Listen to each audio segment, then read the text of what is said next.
Hello friends, कैसे हैं आप। दोस्तों, राम की महिमा कौन नहीं जानता। श्री राम भगवान जो कि मर्यादा पुरुषोत्तम थे, उनकी महिमा अपरंपार है। आज रामायण के एक प्रसंग को मैं आपको सुनाने जा रही हूँ, जो कि भगवान राम और भीलनी के बारे में था। यानी कि शबरी, जो कि श्री राम भगवान की प्रतीक्षा करती रही काफ़ी वर्षों तक। तो चलिए शुरू करते हैं वीडियो। दोस्तों, भील राजकुमारी शबरी को आश्रम सौंपकर महर्षि मतंग जब देवलोक जाने लगी, तब शबरी भी साथ जाने की जिद करने लगी। शबरी की उम्र तब 10 वर्ष की थी और वो महर्षि मतंग का हाथ पकड़कर रोने लगी कि मुझे भी आपके साथ जाना है। महर्षि शबरी को रोते देख व्याकुल हो गए। शबरी को उन्होंने समझाया, पुत्री, इस आश्रम में भगवान राम आएंगे, तुम यहीं प्रतीक्षा करो। अबोध शबरी इतना अवश्य जानती थी कि गुरु का वाक्य सत्य होकर रहेगा। शबरी ने फिर पूछा, कब आएंगे भगवान। महर्षि मतंग त्रिकालदर्शी थे। वे भूत और भविष्य सब जानते थे। वे ब्रह्म ऋषि थे। महर्षि शबरी के आगे घुटनों के बल बैठ गए और शबरी को नमन किया। आसपास उपस्थित सभी ऋषिगण असमंजस में डूब गए। ये उलट कैसे हुआ। गुरु यहाँ शिष्य को नमन कर रहा है, जबकि शिष्य को गुरु को नमन करना चाहिए। ये कैसे हुआ। महर्षि के तेज के आगे कोई बोल ना सका। महर्षि मतंग बोले, पुत्री, अभी उनका जन्म भी नहीं हुआ है। अभी दशरथ जी का लगन भी नहीं हुआ। उनका कौशल्या से विवाह होगा, फिर भगवान की लंबी प्रतीक्षा होगी, फिर दशरथ जी का विवाह सुमित्रा से होगा, और फिर प्रतीक्षा, फिर उनका विवाह कैकेयी से होगा, फिर प्रतीक्षा, फिर वो जन्म लेंगे, फिर उनका विवाह श्री राम जी का विवाह माता जानकी से होगा, फिर उन्हें 14 वर्ष का वनवास होगा, और फिर वनवास के आखिरी वर्ष माता जानकी का हरण होगा। तब उनकी खोज में वे यहाँ आएंगी। तुम उन्हें कहना, आप सुग्रीव से मित्रता कीजिए, उसे आताताई बाली के संताप से मुक्त कीजिए। आपका अभीष्ट सिद्ध होगा और आप रावण पर अवश्य विजय प्राप्त करेंगे। शबरी एक क्षण किम कर्तव्य विमूढ़ हो गई। अबोध शबरी इतनी लंबी प्रतीक्षा के समय को माप नहीं पाई। वह फिर अधीर होकर पूछने लगी, इतनी लंबी प्रतीक्षा कैसे पूरी होगी गुरुदेव। महर्षि मतंग बोले, वे ईश्वर हैं, अवश्य ही आएंगे। यह भावी निश्चित है, लेकिन यदि उनकी इच्छा हुई तो काल दर्शन के इस विज्ञान को परे रखकर वे कभी भी आ सकते हैं, लेकिन आएंगे अवश्य। जनन बनन से परे उन्हें जब जरूरत हुई तो प्रहलाद के लिए खंबे से भी निकल आए थे। इसलिए प्रतीक्षा करना, वे कभी भी आ सकते हैं। तीनों काल तुम्हारे गुरु के रूप में मुझे याद करेंगे। शायद यही मेरे तप का फल है। अब शबरी गुरु के आदेश को मान वहीं आश्रम में रुक गई। उसे हर दिन प्रभु श्री राम की प्रतीक्षा रहती थी। वह जानती थी समय का चक्र उनकी उंगली पर नाचता है, वे कभी भी आ सकते हैं। हर रोज़ रास्ते में फूल बिछाती थी और हर क्षण प्रतीक्षा करती रहती थी, कभी भी आ सकते हैं भगवान। हर तरफ फूल बिछाकर हर क्षण प्रतीक्षा। शबरी बूढ़ी हो गई ऐसा करते करते, लेकिन प्रतीक्षा उसी अबोध चित्त से करती रही। और एक दिन उसके बिछाए फूलों पर प्रभु श्री राम के चरण पड़े।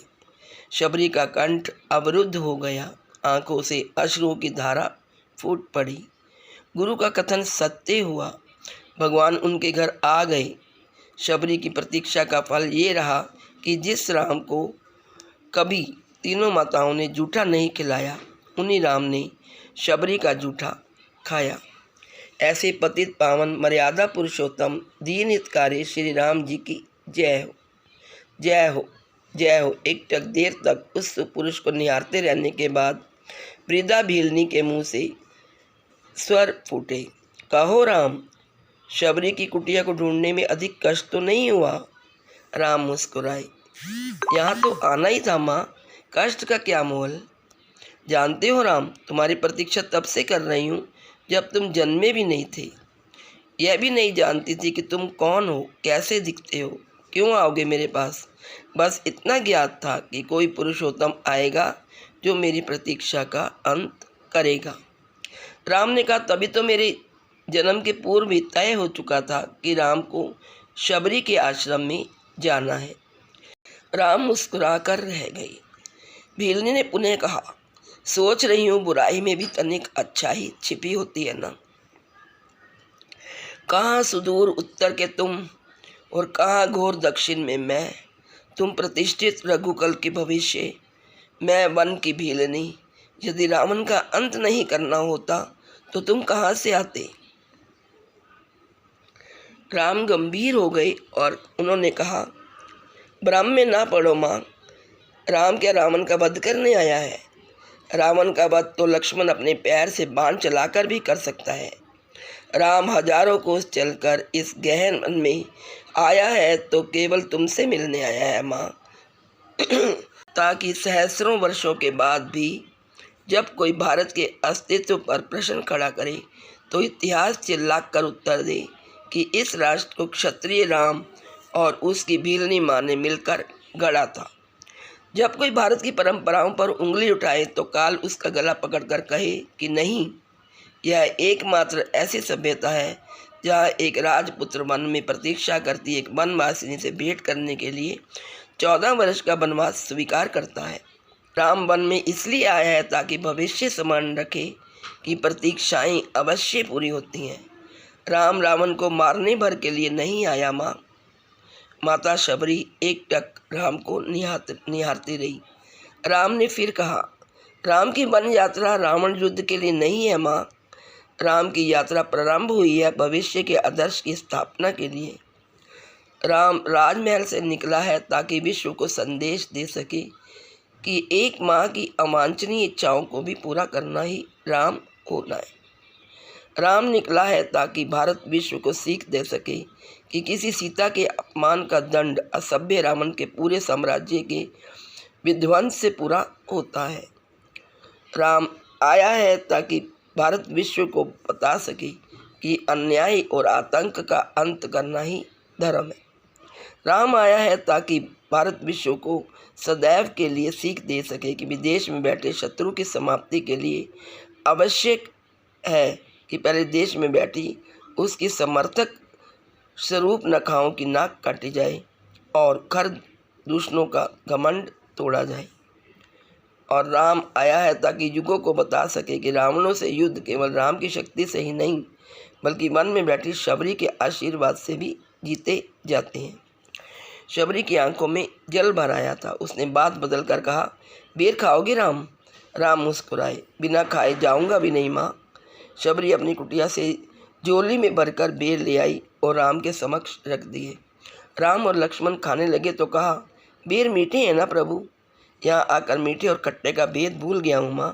राम बोले, बस इतना समझ गया हूँ कि यही अमृत है। शबरी मुस्कुराई और बोली, सचमुच तुम मर्यादा पुरुषोत्तम हो। राम केवल आस्था, विश्वास व श्रद्धा में समाई हुई आकृति ही नहीं अपितु हर हिंदुस्तान की दिल की धड़कन है। राम किसी मजहब, जाति, पंथ या धर्म में सिमट कर नहीं रह सकता।